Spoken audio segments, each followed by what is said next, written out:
Assalamualaikum warahmatullahi wabarakatuh.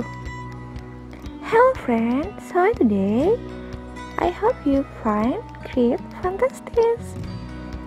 Hari ini bersama Miss Elsie kita akan belajar tematik dengan muatan pelajaran yaitu Bahasa Indonesia dan IPA. Teman-teman dapat menyiapkan buku tematik 4E. Tapi sebelum itu, jangan lupa berdoa. Kita mulai dengan bacaan bismillah ya. Bismillahirrahmanirrahim. Sebelum itu, Miss Elsie mengingatkan teman-teman melalui lagu ini untuk mematuhi protokol kesehatan. Yuk kita dengarkan dan nyanyikan bersama-sama. Seru belajar kebiasaan baru agar selamat selalu, ini panduan untukmu. Mau berangkat, cek suhu tubuh dulu, pakai masker selalu, yo oh oh ayo ayo.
Kebiasaan baru agar selamat selalu, itu panduan untukmu.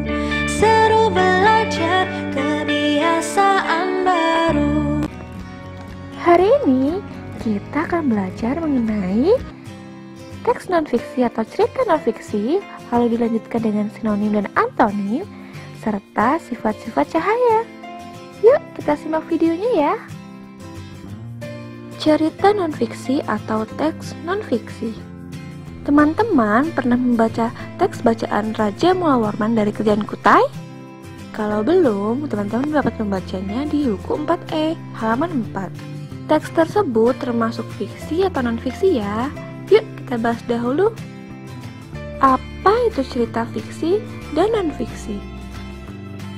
Cerita fiksi yaitu cerita yang dibuat berdasarkan imajinasi penulis. Walaupun beberapa bagian cerita fiksi terkadang berdasarkan kisah nyata, tetapi secara keseluruhan cerita fiksi tersebut sudah diberi tambahan untuk memperindah jalan cerita. Contoh cerita fiksi yaitu yang pertama novel, yang kedua cerpen, yang ketiga cerbung, dan yang keempat sinetron, kelima film, dan yang terakhir adalah drama. Lalu, apa itu ya cerita non-fiksi? Kebalikan dari fiksi yaitu non-fiksi, artinya bukan rekaan, bukan hayalan, dan berdasarkan kenyataan. Cerita non-fiksi ditulis berdasarkan kenyataan atau bukan imajinasi penulis. Contohnya, yang pertama berita, yang kedua deskripsi, yang ketiga buku harian, dan yang keempat yaitu laporan pengamatan, dan terakhir yaitu ada resensi buku. Perbedaan yang jelas antara cerita fiksi dan cerita non-fiksi ialah sifat dari ceritanya. Jika suatu cerita bersifat nyata, maka disebut cerita non-fiksi. Sebaliknya, jika suatu cerita bersifat hayalan atau penuh imajinasi, maka disebut cerita fiksi. Jadi, teks bacaan Raja Mulawarman dari Kerajaan Kutai merupakan cerita non-fiksi. Supaya memperdalam pengetahuan teman-teman dalam bidang bahasa Indonesia, selanjutnya kita akan belajar sinonim dan antonim. Apa itu sinonim?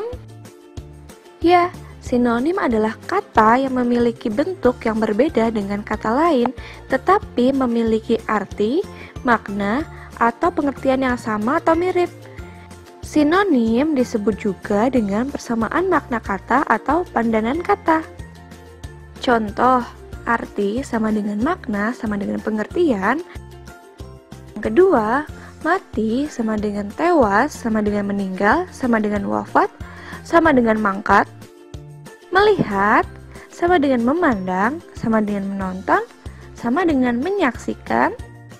Yang terakhir, melakukan sama dengan mengerjakan, sama dengan menyelesaikan.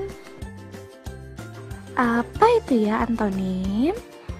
Ya, antonim adalah kata yang artinya atau maknanya berlawanan dengan makna atau arti dari kata lain. Antonim disebut juga dengan lawan makna kata. Contoh, yang pertama mati, lawannya hidup. Yang kedua tinggi, lawannya rendah. Yang ketiga, hitam berlawanan dengan putih, dan laki-laki berlawanan dengan perempuan. Guna menambah pengetahuan teman-teman akan kerajaan-kerajaan di Nusantara, teman-teman dapat membaca buku sebelum tidur. Nah, teman-teman membutuhkan cahaya lampu untuk bisa membaca. Teman-teman tahu tidak ya apa itu cahaya? Cahaya merupakan suatu gelombang yang dapat ditangkap oleh mata. Kita tidak dapat melihat apapun bila tak ada cahaya. Sumber cahaya terdiri dari dua macam. Yang pertama, sumber cahaya alami dari matahari. Yang kedua, buatan seperti senter dan cahaya lampu. Cahaya tidak memiliki wujud dan bentuk, tetapi cahaya memiliki sifat. Sifat-sifat cahaya. Yang pertama ada merambat lurus. Sifat cahaya merambat lurus dapat kamu lihat pada pagi atau sore hari. Ketika matahari bersinar, cahaya akan masuk melalui celah atau lubang jendela kamarmu. Tempat cahaya lurus memasuki ruangan. Nah, contoh lainnya yaitu senter. Cahayanya merambat lurus ya teman-teman. Sifat yang kedua yaitu dapat dipantulkan. Coba dilihat gambarnya, cahaya dari senter dipantulkan ke cermin maka akan tampak cahaya di dinding, yang artinya cahaya dapat dipantulkan. Yang ketiga, cahaya menembus benda bening.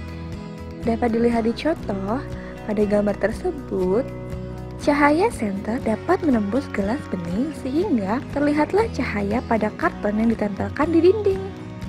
Contoh lainnya yaitu dapat dilihat pada gambar di atas, itu adalah mangkuk bening yang disenteri.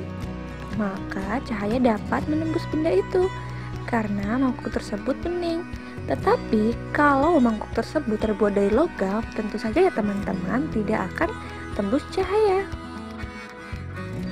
Yang keempat yaitu membias atau pembiasan cahaya adalah pembelokan cahaya ketika berkas cahaya melewati bidang batas antar medium yang berbeda. Contohnya seperti gambar di atas ya teman-teman. Pensil terlihat patah karena cahaya mengalami pembiasan atau pembelokan ketika melalui bidang batas tiga medium yang berbeda, yaitu udara, kaca, dan air. Yang terakhir yaitu dapat diuraikan. Contoh peristiwa penguraian cahaya adalah pelangi. Pelangi berasal dari cahaya matahari yang tampak berwarna putih. Setelah mengenai butiran air hujan, cahaya putih itu mengalami pembiasan dan terurai menjadi 7 warna yang kamu lihat sebagai pelangi. Ketujuh warna dalam pelangi disebut dengan spektrum warna. Cukup sampai di sini ya pembelajaran kita hari ini. Kita tutup dengan bacaan hamdalah. Alhamdulillahirabbil alamin. Terima kasih buat teman-teman yang sudah menonton. See you. Wassalamualaikum warahmatullahi wabarakatuh.